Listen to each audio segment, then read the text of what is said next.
બોટાદ તાલુકાના હળદડ ગામે કાનિયાડ ચોકડી પાસે કૃષક આંદોલનની ક્ષત્રિય મહાપંચાયતનું આયોજન કરવામાં આવ્યું। આ મહાપંચાયતમાં પ્રદેશ કોંગ્રેસના પ્રભારી મુકુલ વાસનિક, ભૂપેન્દ્ર મરાવી, પ્રદેશ પ્રમુખ અમિત ચાવડા, વિધાનસભા વિપક્ષ નેતા તુષાર ચૌધરી, રાજ્યસભા સાંસદ શક્તિસિંહ ગોહિલ, રાષ્ટ્રીય સેવાદળ પ્રમુખ લાલજી દેસાઈ, સાંસદ ગેનીબેન ઠાકોર, કૃષક આંદોલન ઇન્ચાર્જ ઇન્દ્રનીલ રાજ્યગુરુ, ધારાસભ્ય જિગ્નેશ મેવાણી, યુથ કોંગ્રેસ પ્રદેશ પ્રમુખ હરપાલસિંહ ચુડાસમા, કિસાન મોરચા પ્રમુખ પાલભાઈ આંબલિયા, પૂર્વ ધારાસભ્ય લલિત કગતરા, ઋત્વિજભાઈ મકવાણા, પુંજાભાઈ વંશ, ભોળાભાઈ ગોહિલ, રાજેશ ગોહિલ સહિત રાષ્ટ્રીય અને પ્રાદેશિક સ્તરના અનેક મહાનુભાવો ઉપસ્થિત રહ્યા હતા। જિલ્લા કોંગ્રેસના હોદ્દેદારો, આગેવાનો, મોટી સંખ્યામાં કાર્યકરો તથા ખેડૂતોએ આ મહાપંચાયતમાં ભાગ લીધો। કાર્યક્રમમાં કેન્દ્ર અને રાજ્ય સરકારોની કૃષિ નીતિઓ વિરુદ્ધ તીવ્ર વિરોધ વ્યક્ત કર્યો। ખેડૂતોના મુદ્દાઓ જેમ કે એમએસપીની ખાતરી, ખેડૂતોની આવક બમણી કરવાની માંગ, કૃષિ કાયદાઓની મોડી અને ખેડૂતો માટે વધુ સુવિધાઓ પર ઊંડી ચર્ચા થઈ। કોંગ્રેસ નેતાઓએ ખેડૂતોને ખાતરી આપી કે પાર્ટી આંદોલનને જોરદાર સમર્થન આપશે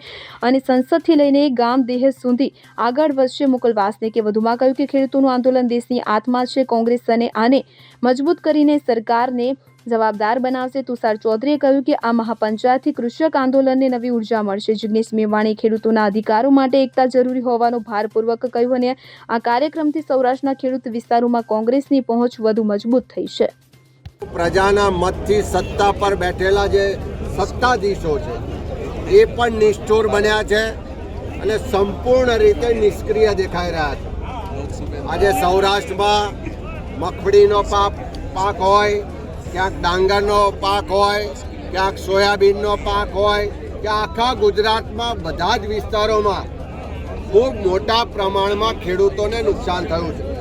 આજે ત્રીજો દિવસ છે, ખેડૂતોના ખેતરમાં પાણી ભરાઈ ગયા છે, અનેક રીતે જમીનોનું ધોવાણ થયું છે।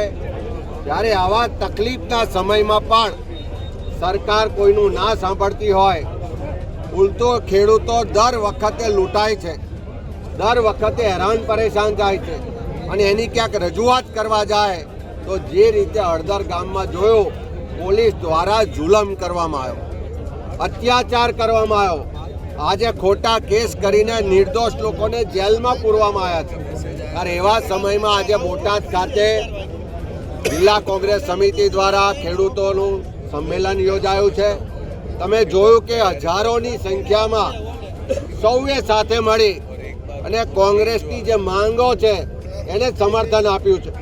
અમે સરકાર પાસે માગણી કરીએ છીએ કે જે પણ આખા ગુજરાતમાં નુકસાન થયું છે એનો તાત્કાલિક સર્વે કરી અને દરેક ખેડૂતને જેટલું પણ નુકસાન થયું હોય એટલું નુકસાન એને ભરપાઈ થવું જોઈએ। એટલા માટે સ્પેશિયલ પેકેજની જાહેરાત કરવામાં આવે છે। સાથે સાથે આખી સિઝન ફેલ થઈ ગઈ છે, ખેડૂતો આર્થિક રીતે પાયમાલ થયા છે, આત્મહત્યા કરવી પડે એવી સ્થિતિ છે।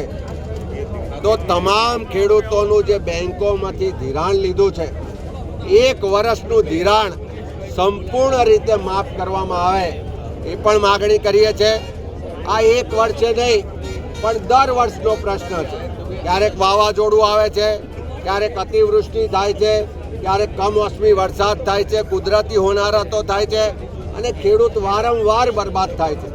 પણ ગુજરાતમાં પાક વીમા યોજના નથી, ખેડૂતોને કોઈ જાતનું રક્ષણ નથી મળતું। ત્યારે સરકાર પાસે માગણી કરીએ છીએ કે ગુજરાતમાં તાત્કાલિક ખેડૂતો માટે ગુજરાત સરકારના બજેટમાંથી પાક વીમા યોજના લાગુ કરવામાં આવે। અમે સરકારને પણ ચેતવવા માંગે છે કે અમે 1 મહિનો નહીં 2 મહિનાનો સમય આપીએ છીએ।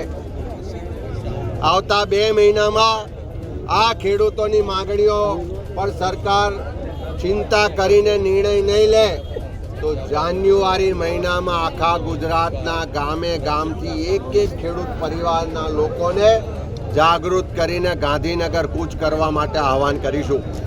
અને આ ગાંધીનગરની કૂચ એ સરકાર માટે ખાલી રજૂઆત કરવા માટે નહીં, પણ જ્યાં સુધી પ્રશ્નનું નિવારણ ના આવે ત્યાં સુધી ગાંધીનગર છોડીશું નહીં એ સંકલ્પ સાથે આ કૂચ કરવામાં આવશે। એટલે સરકાર પાસે વિનંતી કરીએ છીએ, માગણી કરીએ છીએ કે ખેડૂતોના 1 વર્ષના ધિરાણ માફ કરો, જે પણ નુકસાન થયું છે એનું તાત્કાલિક સર્વે કરીને સ્પેશિયલ પેકેજ આપો અને ખાસ કરીને પાક વીમા યોજના તાત્કાલિક લાગુ કરો।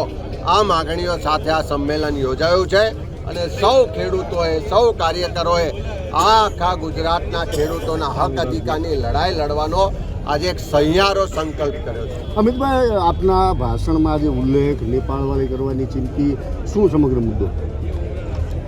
તમે જોયું હશે કે ઓડિયન્સમાંથી કોઈએ કીધું કે નેપાળવાળી થશે. આ ઓડિયન્સમાંથી કોઈ યુવાન ક્યારે આવા શબ્દો બોલે? અને એ પણ ગાંધી સરદારના ગુજરાતમાં, કે જ્યારે સહનશીલતાની હદ આવી ગઈ હોય, જ્યારે સરકારની નિષ્ઠુરતાની, અસંવેદનશીલતાની હદ આવી ગઈ હોય.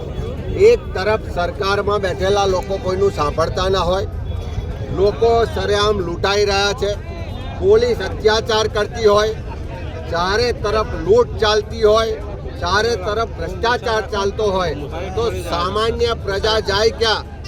સામાન્ય પ્રજાનો જે આક્રોશ છે આજે એક યુવાનના સ્વરૂપમાં બોલ્યો છે કે નેપાળવાળી થશે. હું સરકારને પણ કહેવા માંગુ છું કે અત્યારે સત્તામાં બેઠા છો, એ ગુજરાતની પ્રજાએ તમને ખોબે ખોબે મત આપીને બેસાડ્યા છે. તમે જે પગાર મેળવો છો, તમે જે ઉત્સવોને તાઇફા કરો છો, જે કરોડો રૂપિયાનું બજેટ ઉડાડો છો, એ પ્રજાના પરસેવાના ટેક્સના પૈસા છે, તમારા ઘરના પૈસા નથી.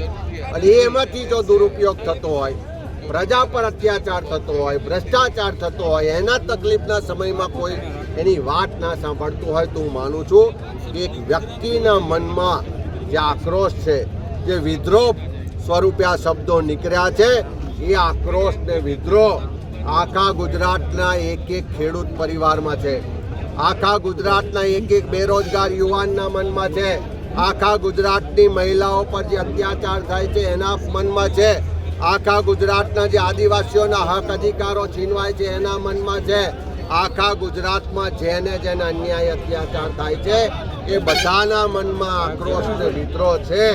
સરકાર નહીં સમજે તો આક્રોશ આવનારા સમયમાં વિદ્રોહ રૂપે ગાંધીનગરમાં દેખાય તો પણ નવાઈ નહીં. અમિતભાઈ, હળદરમાં જે ખેડૂતો ઉપર હુમલો થયો છે, ખેડૂતોને કોંગ્રેસ કેવી રીતે મદદ કરશે?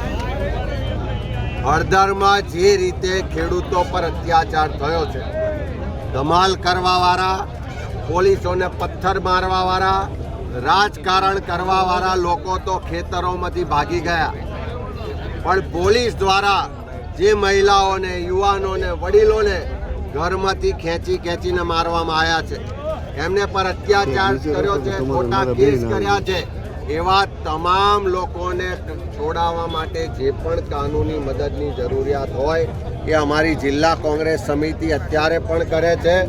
આવનારા દિવસોમાં પણ જે પણ લીગલ મદદની જરૂર પડે, અમારું લીગલ સેલ એના માટે મદદ કરશે. જ્યારે જે કાયદાકીય લડત લડવાની થશે કે જમીની લડત લડવાની થશે, કોંગ્રેસ પાર્ટી હંમેશા ખેડૂતોની સાથે છે. Bureau report CN24 news. હવે જુઓ દેશ દુનિયાની તમામ ખબરો તમારી આંગળીના ટેરવે. ઉઠાવો મોબાઈલ અને Google Play Store પરથી ડાઉનલોડ કરો અમારી CN24 ન્યૂઝ મોબાઈલ એપ.